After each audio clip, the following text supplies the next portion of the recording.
இயேசு கிறிஸ்துவின் இனிதான நாமத்தில் இன்றைய ஆவிக்குரிய சிந்தனைக்கு உங்களை அன்புடன் வரவேற்கின்றோம். இப்போதும் ஒரு பாடலுக்கு பின்பு உங்கள் சிந்தையை தெளிவிக்கும் ஆவிக்குரிய செய்தியை கேட்கலாம். விண்ணில் ஒரு நட்சத்திரம் தோன்றிடவே, தூதர்கள் பாடல்கள் பாடிடவே, தாவீதின் மரபினில் தோன்றினாரே, மரியன்னை புதல்வனாய் அவதரித்தார்.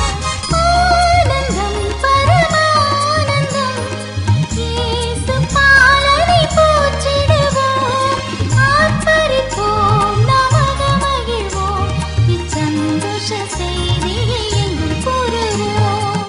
ஆண்டவர் இரட்சகருமாக இயேசுவின் இனிதான நாமத்தில் உங்களை வாழ்த்துகிறேன். இந்த நாள் நம்முடைய ஆவிக்குரிய சிந்தனைக்காக மத்தேயு 2 அதிகாரம் 2 வசனத்தை வாசிக்கிறேன். யூதருக்கு ராஜாவாக பிறந்திருக்கிறவர் எங்கே? கிழக்கிலே அவருடைய நட்சத்திரத்தை கண்டு அவரை பணிந்து கொள்ள வந்தோம் என்றார்கள். ஞானிகள் ஏரோது அரண்மனைக்கு போய் ராஜாவை பார்த்து சொல்லுகிறார்கள், அவருடைய நட்சத்திரத்தை நாங்கள் கிழக்கிலே கண்டோம். வானத்தில் ஒரு நட்சத்திரத்தை பார்த்தோம், அதை பார்ப்பதற்கு வித்தியாசமா இருந்தா அதனால அரசை பார்க்க வந்தோம் என்று சொல்லவில்லை. தூர இடத்திலிருந்து அந்த நட்சத்திரத்தை பார்க்க, அந்த நட்சத்திரம் அவருடைய நட்சத்திரம்.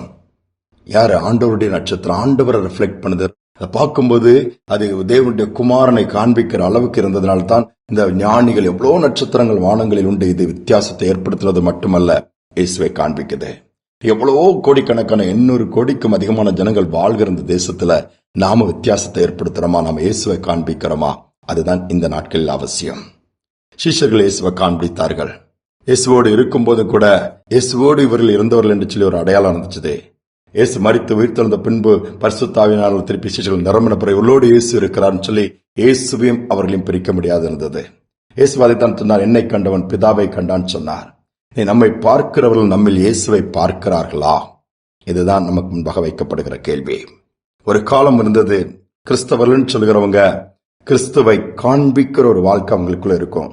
வார்த்தை, பார்வை, செயல்கள் எல்லாமே உண்மையா இருப்பாங்க, பொறுமையா இருப்பாங்க, அன்பா இருப்பாங்க, உதவி செய்யக்கூடிய இறுதி அவங்களுக்கு இருக்கும்.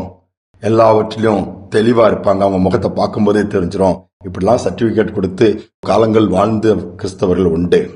இன்று கிறிஸ்தவத்தை ஒரு மதமாக மாற்றி விட்டார்கள். அங்குதான் பிரச்சனை.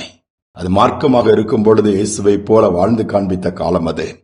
இந்த இயேசுவை போல வாழ்ந்து காண்பிக்கிற காலங்கள் எல்லாம் கரையேறி விட்டது என்று சொல்லலாம். ஆண்டவர் அது என்ன எதிர்பார்க்கிறார்? அவரை போல நாம் வாழ்ந்து காண்பிக்கிறோம். முன்மாதிரியை வைத்து போயிருக்கிறார், அடிச்சுவடுகளை வைத்து போயிருக்கிறார் என்றுதான் வேதம் சொல்லுகிறது. நம்ம சற்று யோசித்து பார்ப்போம். நம்மளை பார்க்கிறவங்க நம்முடைய பேரை வச்சோ மற்ற அடையாளங்கள் வச்சோ அல்ல, நம்முடைய சுபாவங்கள், நம்முடைய சாயல், நம்முடைய செயல்கள் இயேசுவை காண்பிக்குதா? இல்ல பழி வாங்குறதா இருக்கிறோமா? எடுத்துக்கலாம் கோபம், எரிச்சல், வார்த்தைகள்லாம் தகாத வார்த்தைகள் எப்படி இருக்கிறதா? இல்ல உண்மையற்ற தன்மை. இது ஆண்டவர் பிரியப்படுவதில்லை. ஒரு நட்சத்திரத்தை எடுத்துடுங்களா, அதுவே இயேசுவை காண்பிக்கணும். ஏன் நாம் இயேசுவை காண்பிக்க கூடாது? சாது சுந்தர் சிங் எல்லாவித பாடுகளின் பாதையில இயேசுவை ஏற்றுக்கொண்டு பின்பற்றினவர். அவர்கிட்ட சுமந்துட்டு போவது, கேரி பண்றதுக்கு அவருக்குண்டு எதுவுமே கிடையாது. நடந்து போயிட்டே இருப்பாரு. கையில ஒரு வேத வசன வார்த்தையில இருந்த ஒரு நியூ டெஸ்ட்மென்ட் அல்லது ஒரு பைபிள் இருக்கும். ஒரு ஷால் மேல போட்டு போற, அவ்வளவுதான். ஆண்டவருடைய வல்லம் அவர் மூலமாய் பலத்த விதமாக கிரிச்சு. தமிழகத்தின் தென்பகுதியில ஏற்கனவே நிறைய இடங்கள் நான் அதை சொல்லுவது உண்டு. ஒரு வீட்டிற்கு போறாரு, கதவை தட்டுறாரு. அங்க ஒரு குட்டி பிள்ளை வந்து கதவை திறந்து பாக்குது. யார் தட்டுறதுன்னு பார்த்துட்டு ஒன்னும் சொல்ல, நேரா சிரிச்சுட்டு வீட்டுல போய் அவங்க அம்மாட்ட சொல்லுது, மம்மி ஜீசஸ் வந்திருக்கிறாங்க. ஜீசஸ் வந்திருக்காங்க. நம்ம கதவை தட்டிட்டு வெளியே நிக்கிறாங்க. அது தாய்க்கு ஒண்ணு புரியல, எப்படி ஜீசஸ் நம்ம வீட்டுக்கு வருவாரு? வந்து பாருங்களா. வந்து பார்த்தா சாதுஷா அவனுடைய முகத்துல அவ்வளவு பிரகாசமா. யோசித்து பாருங்களா. அப்படியும் நம்முடைய தேசத்துல வாழ்ந்து சென்றவங்க இருக்கத்தான் செய்றாங்க. நம்முடைய வாழ்க்கை எப்படி இருக்கு இன்னைக்கு யோசித்து பார்ப்போம். இந்த கிறிஸ்துமஸ் நாட்களை யோசித்து பார்ப்போம். நம்முடைய பாவங்கள் எப்படி இருக்கு அதை தராசுல வச்சு பார்ப்போம். எடுத்ததுக்கெல்லாம் கோபப்படுறாளா? எடுத்ததுக்கெல்லாம் எரிச்சல், எடுத்ததுக்கெல்லாம் தவறா பேசுறோமா? குறை சொல்லிட்டு இருக்கிறோமா? சந்தேகப்படுறோமா? அப்போ அவருடைய நட்சத்திரமா, அவரை காண்பிக்கிறவளா ஆண்டோடைய பிள்ளைன்னு எப்படி சொல்ல முடியும்?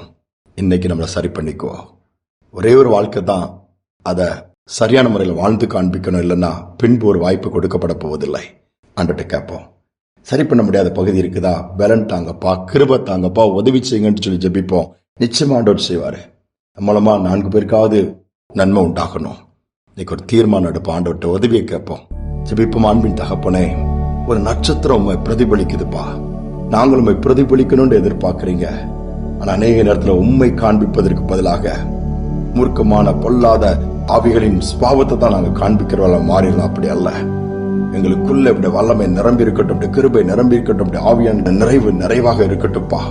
கொடுத்து இந்த நாட்கள் எங்கள் சுபாவங்கள்ல மாற்றத்தை கொடுங்க, எங்களுடைய செயல்கள்ல மாற்றத்தை கொடுங்க, இந்த வாழ்க்கை முறைகள்ல மாற்றத்தை கொடுத்து உம்மை காண்பிக்க உதவி. எங்களை பாக்குறவங்க நீங்க எங்களோடு இருக்கிறத பார்க்கணும், அப்படிப்பட்ட பாக்கியத்தை கொடுங்க. அதை கேட்டுக்கொண்டிருக்கிற ஒவ்வொரு பிள்ளைகளுக்கும் அந்த பாக்கியம் உண்டாகட்டும்பா. சாட்சியில் ஒரு ஜீவியம், உயர்த்துகிற ஒரு ஜீவியம், உம்மை காண்பிக்கிற ஒரு வாழ்க்கைப்பா செய்வதற்காய் ஸ்தோத்திரம், நடத்துவதற்காய் ஸ்தோத்திரம். துதியை நம்ம ஏற்றுக்கொள்ளவே நாமத்தில் பிதாவே, ஆமேன் ஆமேன். இந்த பூமியில நாம் வாழ்கிற வாழ்க்கை கொஞ்ச காலம்தான். அதுவே இயேசுவை போல, இயேசுவுக்காக இயேசுவை காண்பிக்கிற வாழ்க்கையாக இருக்க ஆண்டவர் விரும்புகிறார். இந்த சிந்தனையோடு இந்த நாளை தொடருவோம். மீண்டுமாய் நாளை தினம் சந்திப்போம்.